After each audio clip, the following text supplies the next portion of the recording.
Hello everyone, welcome to my channel. I hope you all are doing well.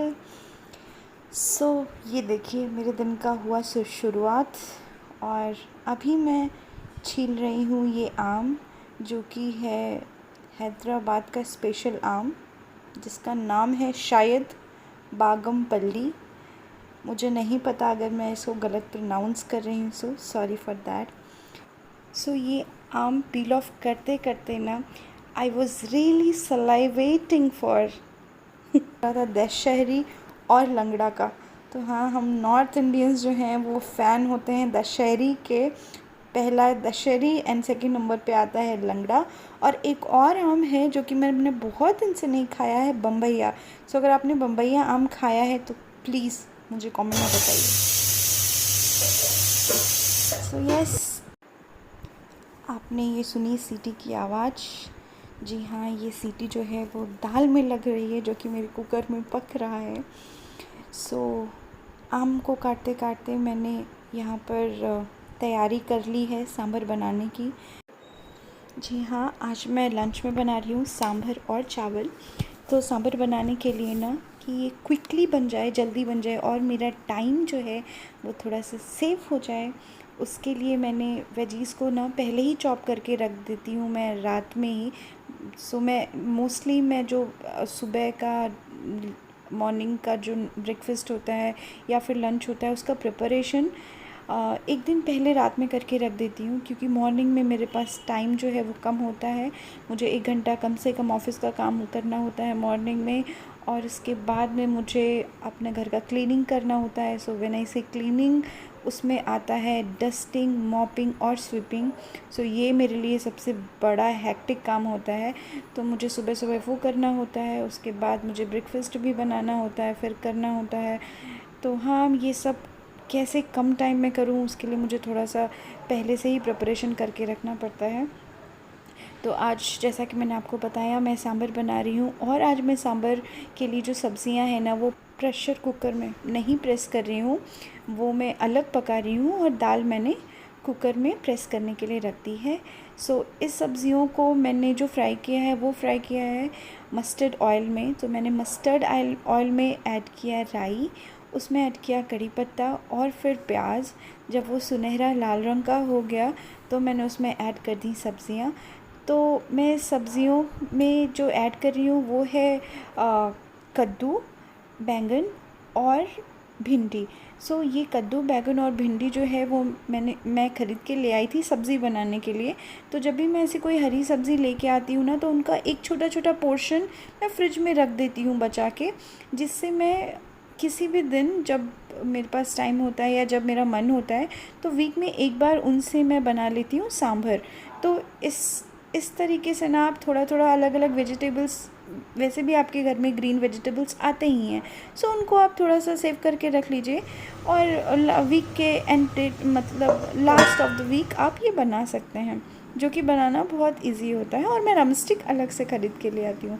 और मैंने यहाँ पर सब्ज़ियाँ पकने के लिए रख दी थी, और उसके साथ साथ में ना थोड़ा बेडशीट गंदा हो गया था, तो मैंने सोचा आज ये बेडशीट लाओ मैं चेंज करती हूँ। तो मैंने थोड़ा सा जो टाइम था उसमें मैंने यहाँ पर बेडशीट चेंज करने के लिए निकाल ली है।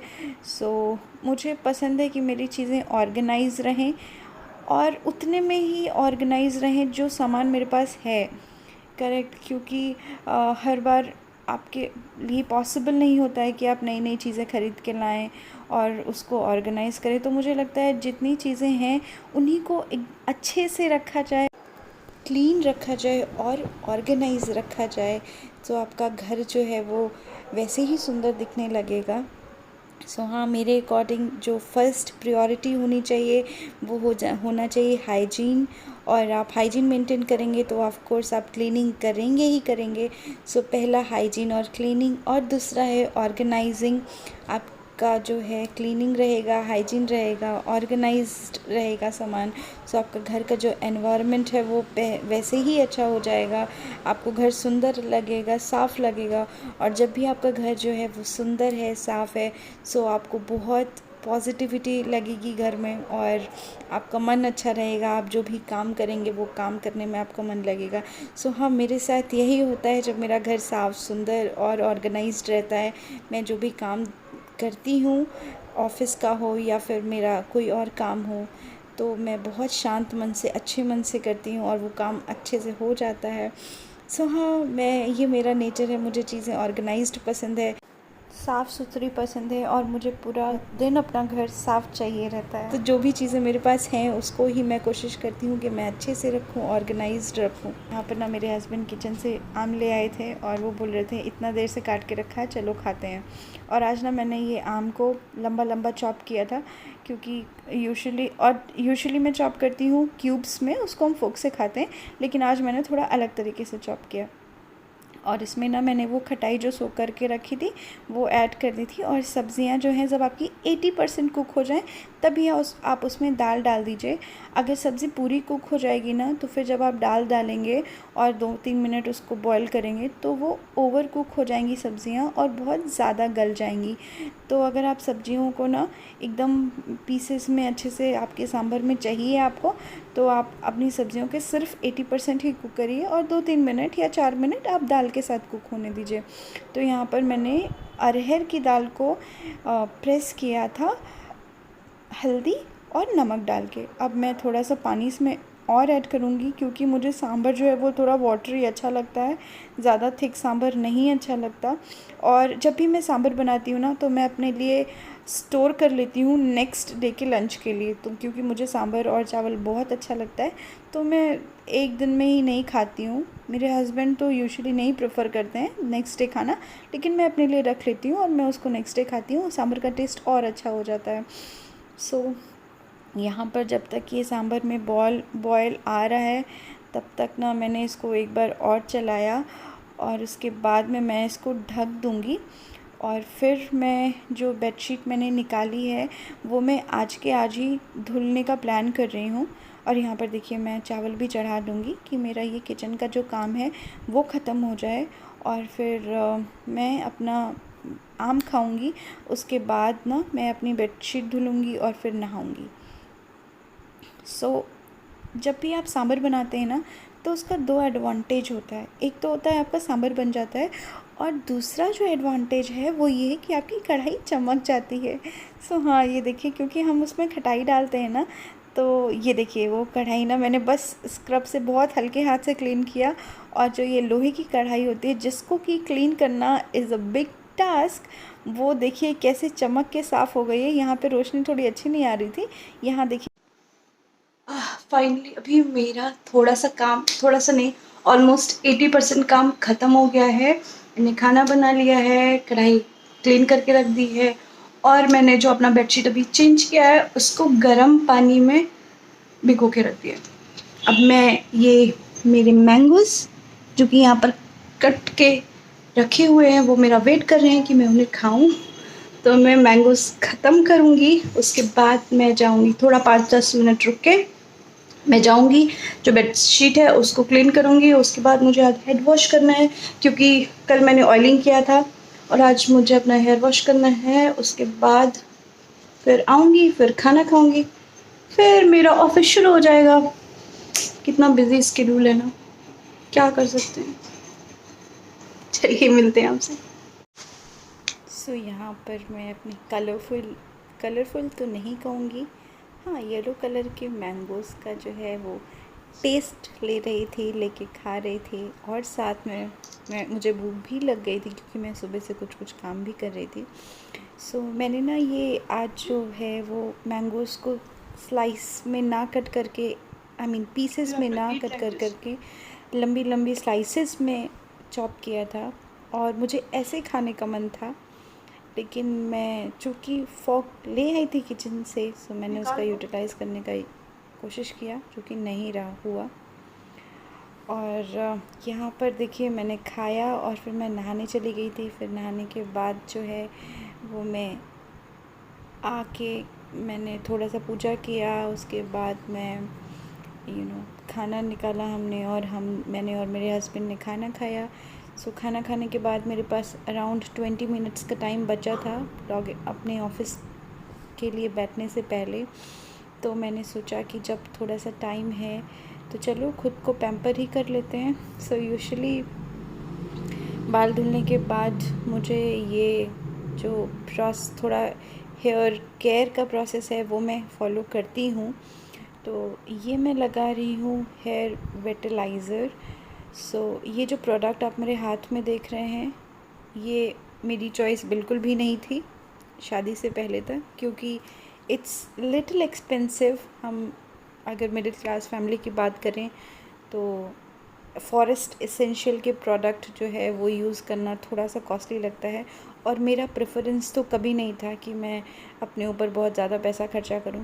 मैं जब तक मैरिड नहीं थी मैं नहीं यूज़ करती थी इतने महंगे प्रोडक्ट्स।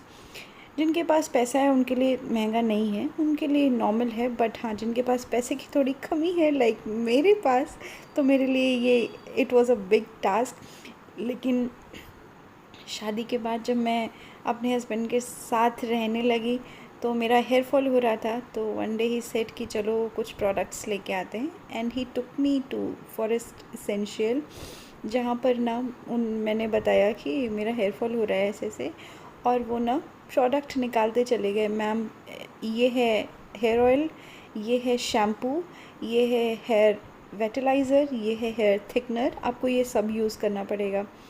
तो मैं थोड़ा, और शादी की तुरंत शादी हुई थी, 1-2 महीने हुए थे।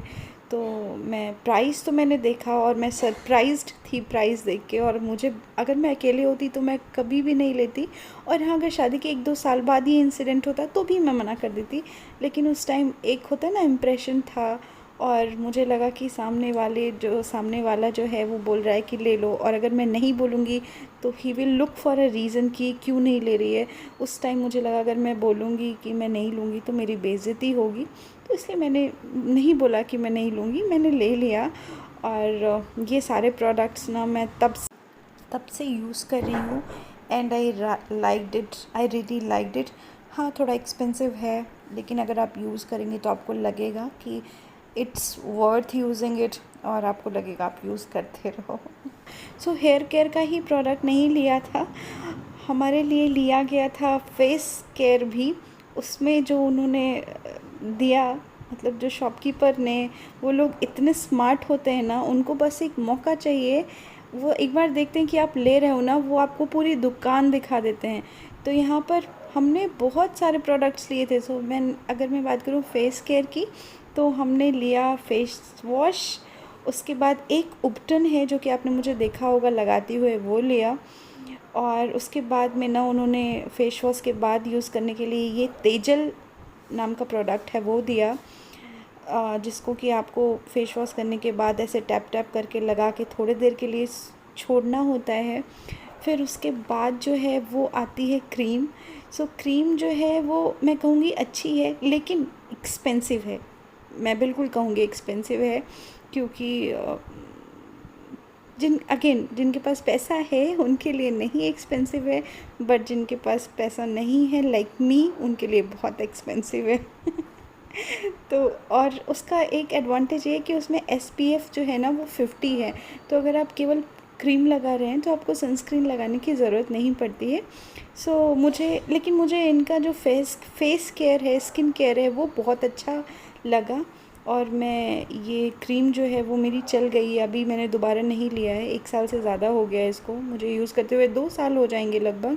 तो ये क्रीम मेरी चल गई, मैं बहुत थोड़ा लगाती हूँ क्योंकि ये बहुत एक्सपेंसिव है। तो हाँ, आई एम सॉरी, मैं बार बार एक्सपेंसिव बोल रही हूँ, बट आई मीन इट। और मैं ना इसको अच्छे से और बहुत ज़्यादा यूज़ भी नहीं करती हूँ, थोड़ा ही लगाती हूँ कि बस फेस कवर हो जाए, ज़्यादा एक्स्ट्रा ना हो। लेकिन हाँ, इनका जो फेस केयर है वो अच्छा है। और इसके साथ साथ में मैंने लिया था सनस्क्रीन भी फॉरेस्ट एसेंशियल का। तो इनका जो स्किन केयर है वो मुझे बहुत पसंद आया। हेयर केयर मैंने यूज़ किया, उससे मुझे कुछ ख़ास रिज़ल्ट नहीं दिखा। और जो मैं ख़रीद के लाई थी शैम्पू, वो ना बहुत थोड़ा यूज़ कर रही थी मैं, क्योंकि वो एक्सपेंसिव था। और अब जैसे हम नॉर्मल शैम्पू यूज़ करते हैं उतनी क्वांटिटी में मैं यूज़ करती अगर, तो वो 3-4 बार का वॉश होता बस, और उसका प्राइस था शायद 16 और 1700। आई एम नॉट श्योर कि मुझे प्राइस सही से याद है या नहीं, लेकिन हाँ बहुत एक्सपेंसिव था। तो मैं थोड़ा थोड़ा करके ही धुलती हूँ उससे। अभी तो मैं मामाज़ अर्थ का एक शैम्पू यूज़ कर रही हूँ, और मैं मामाज़ अर्थ और फॉरेस्ट एसेंशियल में स्विच करती रहती हूँ।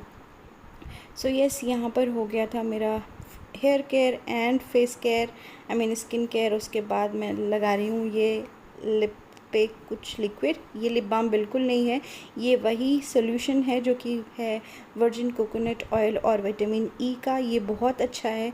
अगर आपके पास कोकोनट ऑयल है तो अच्छी बात है, नहीं है तो कोकोनट ऑयल जल्दी से बाज़ार से लेके आइए। उसके साथ मिलाइए विटामिन ई की capsules.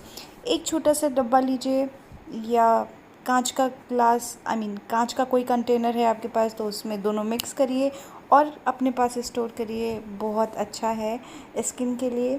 So yes, I hope you like my video. Please like